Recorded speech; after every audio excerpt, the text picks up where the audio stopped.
नमस्कार, स्वागत है आप सभी का। आप देख रहे हैं उत्तराखंड प्राइम। आपके साथ मैं हूं राजीव ढोंडियाल और उत्तराखंड प्राइम की शुरुआत करेंगे बड़ी खबर से। कोरोना का बम फूट पड़ा है उत्तराखंड में। 10 कोरोना मरीजों की पुष्टि हुई है। 10 मरीजों में कोरोना की पुष्टि हुई है। उत्तरकाशी में एक और कोरोना का पॉजिटिव केस मिल गया है। तो प्रदेश में कोरोना के मरीजों की संख्या बढ़ गई है, बढ़कर 121 हो गई है। मैदानी नहीं, पहाड़ों में दस्तक दे चुका है कोरोना। पहाड़ के कई जिलों में भी कोरोना की दस्तक से हड़कंप मच गया है।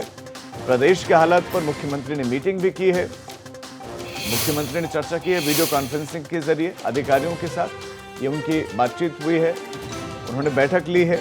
लेकिन चिंताजनक बात है कि अब तो केसेस में इजाफा, और वो भी संख्या काफी ज्यादा, 10 केसेस एक साथ सामने आए हैं। चिंताजनक बात है। पहाड़ के कई जिलों में दस्तक दे दी है और उत्तरकाशी में एक और कोरोना का पॉजिटिव केस आ गया है।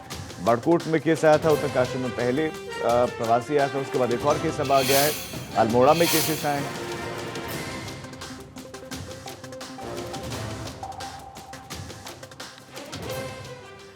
तो कोरोना ने अब उत्तराखंड के हिमालयी इलाकों में भी अपनी हलचल बढ़ा दी और अभी तक पहाड़ के जो जिले कोरोना से बचे थे, अब वहां पर भी कोरोना पहुंच गया है। इधर कांग्रेस आरोप लगा रही है कि प्रदेश सरकार कोरोना से बचाव के लिए कोई ठोस नीति नहीं बना पाई है।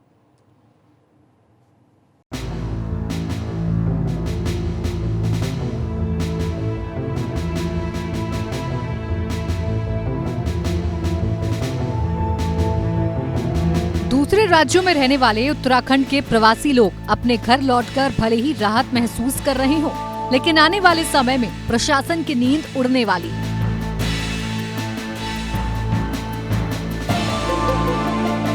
प्रदेश के पहाड़ी जिले जो अभी तक कोरोना के संक्रमण से दूर थे, अब वहां भी कोरोना ने दस्तक दे दी। उत्तराखंड के पहाड़ी जिले भी अब कोरोना की चपेट से अछूते नहीं हैं। ऐसे में स्थिति चिंताजनक हो जाती है।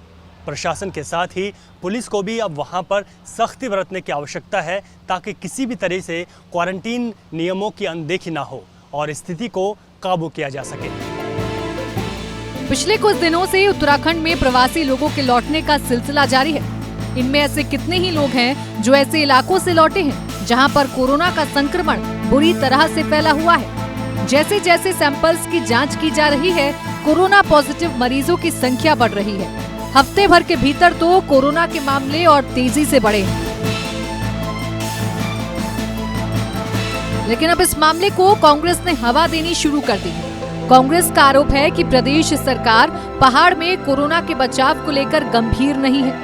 सरकार ने ग्राम पंचायतों पर ये भार डाला है कि बाहर से जो लोग आएंगे उनको आप क्वारंटीन करने की व्यवस्था करेंगे। क्या कोई आपको पैसा मिला? उन्होंने कहा कि 1 रुपया भी सरकार ने हमको कोरोना की इस लड़ाई से लड़ने के लिए नहीं दिया। दरअसल ग्रामीण क्षेत्रों में प्रवासी लोगों को होम क्वारंटीन का जिम्मा ग्राम प्रधानों को दिया गया है। लेकिन कांग्रेस प्रदेश सरकार से सवाल पूछ रही है कि ग्राम प्रधानों को इसके लिए बजट क्यों नहीं दिया गया। अगर मुख्यमंत्री जी के मुख्यमंत्री फंड में कोई पैसा देने के लिए जाए तो मुख्यमंत्री जी फट से पैसे देने के लिए तैयार है, लेकिन उत्तराखंड के लोग किस परिस्थिति में हैं, जिन प्रधानों पर आपने जिम्मेदारी सौंपी है, उनकी हालत क्या है, उनकी स्थिति क्या है, ये देखने का काम सरकार नहीं कर रही। उत्तराखंड में 15 मार्च को कोरोना का सबसे पहला मामला सामने आया था, जिसके बाद दिल्ली से लौटे कई जमाती कोरोना पॉजिटिव पाए गए। इस बीच जब से प्रवासी लोग उत्तराखंड आए हैं, कोरोना मरीजों की संख्या दोगुनी हो गई है। गनीमत की बात यह है कि फिलहाल कोरोना का संक्रमण उन्हीं मरीजों में ज्यादा मिल रहा है जो दूसरे राज्यों से आए हैं। उत्तराखंड वापस लौट रहे प्रवासियों से जो कोरोना की संख्या है उसमें काफ़ी इजाफा हुआ है। ऐसे में जितने भी प्रवासी उत्तराखंडी वापस लौट रहे हैं वो ख़ास तौर पर पहाड़ी ज़िलों से हैं, और यही वजह है कि उत्तराखंड के हिमालयी ज़िलों में कोरोना ने दस्तक दे दी है। अभी प्रशासन और स्वास्थ्य विभाग को गंभीरता से इस पर काम करने की आवश्यकता है, क्योंकि पहाड़ों में उस तरीके की स्वास्थ्य सुविधाएं आज भी नहीं हैं। अपने सहयोगी क्रिस्टोफर लॉरेंस के साथ रवि कैंतुरा, एबीपी गंगा, देहरादून। उत्तरकाशी में एक युवक की रिपोर्ट कोरोना की पॉजिटिव आई है। बताया जा रहा है कि युवक कुछ रोज पहले दिल्ली से वापस अपने घर लौटा था और इसके बाद उसके साथ साथ 3 लोग और भी आए थे। तो उन तीनों लोगों में से 2 की रिपोर्ट नेगेटिव आई है, जबकि 1 की रिपोर्ट आनी अभी बाकी है, जबकि एक और युवक कोरोना का पॉजिटिव मिला है। तो उत्तरकाशी में एक और केस आ गया है, 3 साथियों के साथ पहुंचा था। इसके 3 साथियों में से 2 की रिपोर्ट तो नेगेटिव आई है, 1 की रिपोर्ट आनी अभी बाकी है। तो कुल ये 4 लोग आए, 1 की रिपोर्ट पॉजिटिव है, 2 की नेगेटिव और 1 की रिपोर्ट आनी बाकी है। लोगों को प्रॉपर्ली स्क्रीन करके उनके सैम्पलिंग करें, और साथ ही हम लोग डोर टू डोर सर्वे जो हमारा चल रहा है, हमारी जो कंट्रोल रूम फैसिलिटी है, कॉल सेंटर्स हैं, वो लगातार लोगों के संपर्क में और उनसे बुखार और उनके लक्षणों के संबंध 3000 के आसपास का है, जो कि काफ़ी ठीक है। बागेश्वर में दूसरे राज्यों से आने वाले प्रवासी लोगों को होम क्वारंटीन करने में ग्राम प्रधानों को खासी मशक्कतों का सामना करना पड़ा, और इसी से गुस्साए ग्राम प्रधानों ने डीएम ऑफिस पर धरना दिया। ग्राम प्रधानों की मांग है कि प्रवासी लोगों को जिला और तहसील स्तर पर उन्हें क्वारंटीन किया जा रहा है, लेकिन व्यवस्थाएं नहीं है। तो ग्राम प्रधानों की मुश्किलें बढ़ गई हैं और डीएम ऑफिस पर उन्होंने धरना देकर अपनी बात को रखा। किसी भी ग्राम प्रधान की बातों को मानने को तैयार नहीं है, और यहाँ से 10,000 रुपए के लिए धनराशि के लिए ग्राम सभा में कहा गया है, मगर उसके बारे में भी अभी किसी को ग्राम प्रधान को अवगत नहीं कराया गया है। इनके प्रशासन की बात करूँ, जनपद स्तर के अधिकारियों की बात करूँ, तो हमें अभी तक किसी भी अधिकारी द्वारा कोई भी सहयोग नहीं मिला। रामनगर में ग्राम प्रधानों और क्षेत्र पंचायत सदस्यों ने धरना दिया। ग्राम प्रधानों का कहना है कि राज्य सरकार कोरोना महामारी से निपटने के लिए जो 10,000 की धनराशि ग्राम प्रधानों को दे रही है वो नाकाफी है। ग्राम प्रधानों की मांग है कि उन्हें 2 लाख रुपए दिए जाएं ताकि ग्रामीण क्षेत्रों के लोगों को क्वारंटीन करने में मदद मिले। झाड़ लिया, उन्होंने ये कह दिया कि डीएम अपने स्तर से 10,000 रुपया प्रधानों को मुहैया करेंगे। हमारी मांग है कि कम से कम एक पंचायत में 2 लाख रुपए ग्राम प्रधानों को दिए जाएं, जिससे वो ठीक ढंग से क्वारंटाइन किए गए व्यक्तियों की देखभाल कर सके, और जो पंचायत प्रतिनिधि हैं उनका बीमा करवाया जाए। उसी मांग को लेकर आज हम यहाँ पे। कांग्रेस ने कोरोना का संक्रमण रोकने के लिए प्रदेश सरकार की तैयारियों पर सवाल उठाए। कांग्रेस का कहना है कि प्रदेश सरकार सिर्फ हवाई दावे कर रहे हैं, जबकि धरातल पर कोई काम दिखाई नहीं दे रहा। मुख्यमंत्री जी से कहना चाहता हूं, मुख्यमंत्री जी, आप प्रधानमंत्री जी के सामने तो कुछ बोल नहीं सकते। आप में इतना साहस नहीं है कि प्रधानमंत्री जी के सामने आप प्रदेश की वास्तविकता, वस्तुस्थिति को रख सके। लेकिन उत्तराखंड की जनता की ओर देखने का काम प्रदेश की सरकार करे। उत्तराखंड के लोगों ने प्रचंड बहुमत से इस सूबे के अंदर भारतीय जनता पार्टी की सरकार बनाई है, तो सरकार का दायित्व बनता है कि वो यहाँ के लोगों के सुख और दुख को देखने का काम। लॉकडाउन 4.0 में मिली छूट के बाद हल्द्वानी में सैलून और पार्लर खुल गए हैं। करीब 2 महीने के बाद दुकानें खुली हैं, इसीलिए लोगों ने राहत की सांस ले ली है। प्रशासन का कहना है कि नियम के आधार पर ही दुकानें खुलने की इजाजत दी गई है। साथ ही ऑड इवन फॉर्मूले के तहत ही गाड़ियां चलाने का फैसला भी लिया गया है। लॉकडाउन 4 में कुछ छूट हैं जो पहले से ज़्यादा दी गई हैं। पूरा बाजार हमारा खुल गया है। गाड़ियाँ ऑड इवन नंबर पे हल्द्वानी शहर में चलेंगी, बाकी जगह पे नॉर्मल हमारा ट्रैफिक रहेगा। हल्द्वानी में हम आज सुबह से ही प्रचार में लगे हैं कि कल से हम लोग ऑड इवन को पूरी तरीके से लागू कर लेंगे। बाहर से जो पास लेके आने वाले लोग हैं, आवश्यक सेवाओं के जो लोग हैं, उनको इस मामले में छूट दी गई है। लॉकडाउन 4 की नई गाइडलाइंस के मुताबिक देहरादून में भी सुबह 10 बजे से शाम को 4 बजे तक ही दुकानें खोलने की इजाजत है। सरकारी दफ्तरों में भी फिलहाल लोगों के आने पर पाबंदी है। इसके लिए दफ्तरों के बाहर ड्रॉप बॉक्स बनाया गया है, जिसमें लोग अपनी शिकायत डाल सकते हैं। साथ ही सैलून, पार्लर भी खुल गए हैं। जो अपनी बात, किसी को अगर कोई शिकायत है वो अपनी बात उसमें वहाँ पर रख सकती है, और उसके बाद उसको ले आकर के एक साथ जो संबंधित विभाग हैं उनको उसमें भेजा जाता है कि इनकी शिकायतों का निराकरण करें। लॉकडाउन 4 के लिए जो राज्य सरकार के निर्देश थे, उसके क्रम में देहरादून में भी ऑलमोस्ट वही निर्देश जो है वो दिए गए हैं, और उसी हिसाब से सारी जो व्यावसायिक प्रतिष्ठान हैं वो खुल रहे हैं, चाहे वो विभाग हैं वो भी उसी के अनुसार खुल रहे हैं। कुछ सैलून हैं, नाई की दुकान है, पार्लर हैं, ये सारे भी ओपन किए गए। पिथौरागढ़ के लिपुलेख और काला पानी पर नेपाल ने अपना क्षेत्र होने का दावा किया है। नेपाल के इस रुख से पिथौरागढ़ के लोगों में नाराजगी है। नेपाल मंत्रिपरिषद में रविवार को नए राजनीतिक नक्शे को प्रस्तुत किया गया, और इसमें लिपुलेख के साथ ही काला पानी को अंतर्राष्ट्रीय सीमा तय कर सामरिक महत्व के दोनों ही क्षेत्रों को अपना बताया गया। हालांकि इस पर आपको ये भी बता दें कि भारत ने भी दो टूक नसीहत नेपाल को दे दी है और कहा कि हमारी संप्रभुता और अखंडता का नेपाल सम्मान करे।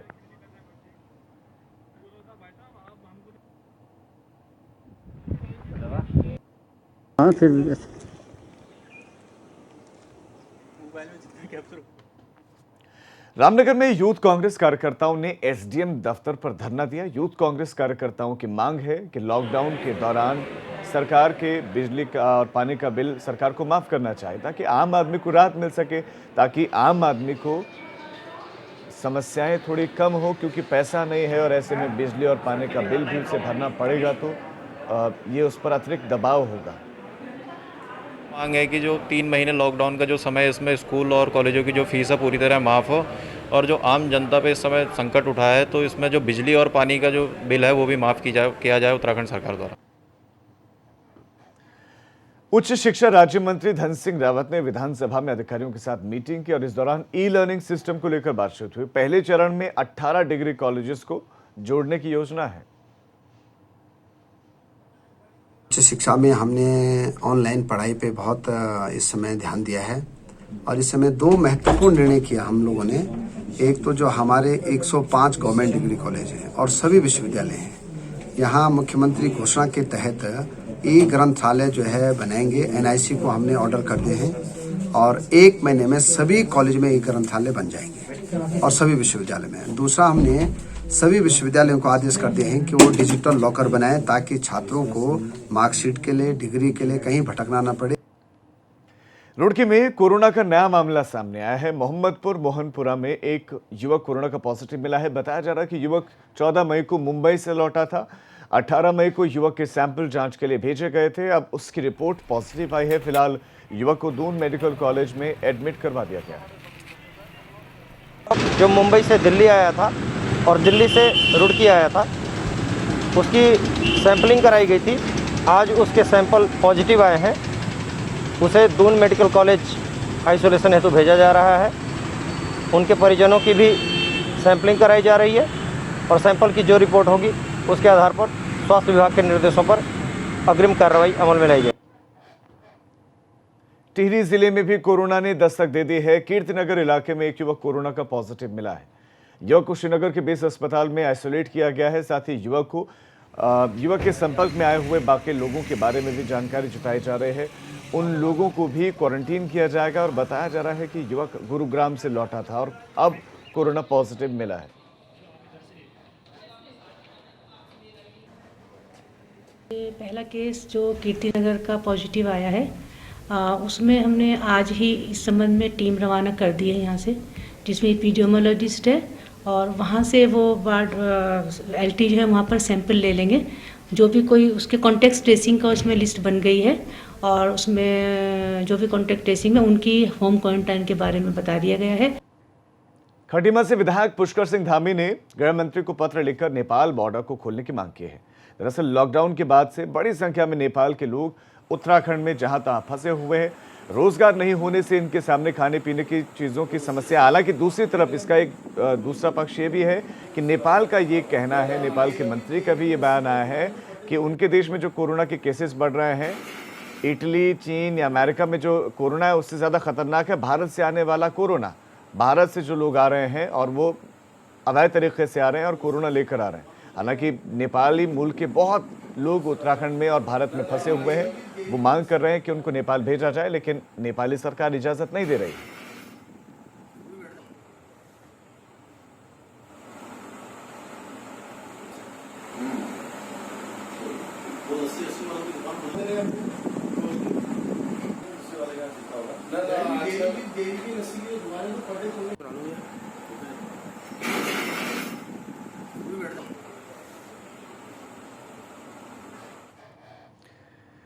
तो नेपाली मजदूरों की समस्याओं को लेकर सांसद अजय भट्ट ने कहा कि इस बारे में दोनों देशों के अधिकारियों से बात होनी चाहिए। साथ ही उन्होंने भरोसा दिया कि जब तक नेपाल के लोग अपने देश नहीं लौट जाते हैं तब तक उनके खाने पीने और रहने की व्यवस्था इंतजाम हम करेंगे। तो सांसद अजय भट्ट ने इस पर यह कहा है कि बात होनी चाहिए, लेकिन बातें सरकार को ही करनी है और ये दो देशों के बीच का मामला है, तो ऐसे में इसमें विदेश मंत्रालय की तरफ से कांटेक्ट होना चाहिए कि आपके देश के लोग हमारे देश में फंसे हुए हैं, ऐसे में वो अपने देश वापस लौटना चाहते हैं, तो उसके लिए व्यवस्था नेपाली सरकार को भी करनी चाहिए। भारत पूरी तरह से सहयोग करने के लिए तैयार है, लेकिन अभी तरह से सकारात्मक रुख नेपाल की तरफ से नहीं देखने को मिला है।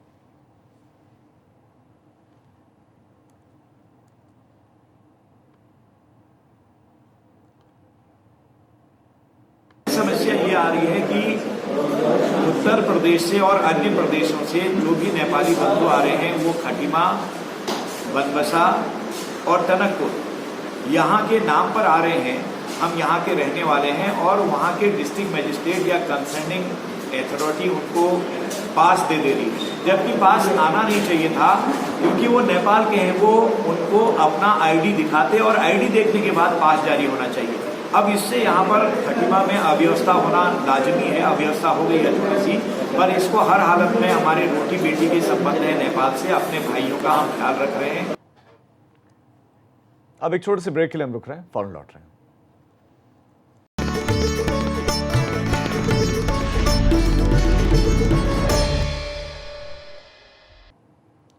ब्रेक के बाद आप सभी का स्वागत है। श्रीनगर के चौबटा खाल में महिला पटवारी को धमकी देने वाला शख्स गिरफ्तार कर लिया गया है। अमित रावत नाम के इस शख्स ने महिला पटवारी को फोन करके धमकी दी थी। इसलिए कहा था कि अगर महिला पटवारी ने उसका काम नहीं किया तो वो उनके परिवार के किसी भी सदस्य को जान से मार देगा। इतना ही नहीं, आरोपी खुद को वन मंत्री का करीबी बता रहा था। हालांकि पुलिस गिरफ्त में आने के बाद अब उसकी सारी हेकड़ी निकल गई है और अब ये कह रहा है कि इसने तो सिर्फ नशे की हालत में ये सब कहा था। पिछली बार इन्होंने मुझे धमकी दी थी कि मैं तुम्हारा ट्रांसफ़र करवा दूंगा और मुझे औरत जात से नफरत है और मुझे औरतों से काम करवाना पसंद नहीं है, तो बोला कि तुम ये क्षेत्र छोड़ दो जहां मैं काम करवाना चाहता हूं। मैंने कहा ठीक है भाई, करवा लो, तुम जो करना है कर लो, है ना। पिछले साल भी इन्होंने हरक सिंह रावत का नाम लिया था। इस साल इन्होंने मेरी फैमिली को बोला कि तुम्हारे परिवार में से किसी को जान से मार दूंगा, तो तब मुझे एक्शन लेना पड़ रहा है। वो नशा हो गया था ज़्यादा, नशे में गलती से बोल दी। तो हरक सिंह जी का नाम क्यों लिया आपने? आपके रिश्तेदार हैं? ना, रिश्तेदार क्या लगते हैं आपके? कुछ नहीं है। तो कैसे क्या दिया आपने? वन मंत्री का नाम कैसे ले लिया आपने? चमोली में स्थित भगवान विष्णु के धाम बद्रीनाथ में सन्नाटा पसरा हुआ है। 15 मई को मंदिर के कपाट तो खोल दिए गए थे, मगर लॉकडाउन की वजह से फिलहाल श्रद्धालुओं को मंदिर में दर्शन की इजाजत नहीं है। यही वजह है कि केदारनाथ धाम में होटल, दुकानें बंद हैं। पहले यात्रा सीजन की बात करें तो कपाट खुलने के बाद हर दिन 15 से 20 हजार श्रद्धालु आते थे।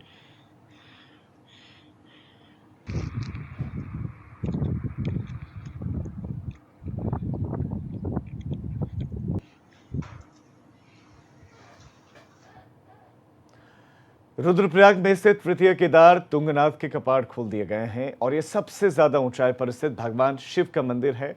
भगवान शिव का ये मंदिर, यहाँ पर शिव की भुजाओं की पूजा होती है। लॉकडाउन की वजह से इस बार भीड़ नहीं जुट पाई। पुजारियों के अलावा सिर्फ चुनिंदा लोग ही मौके पर मौजूद रहे।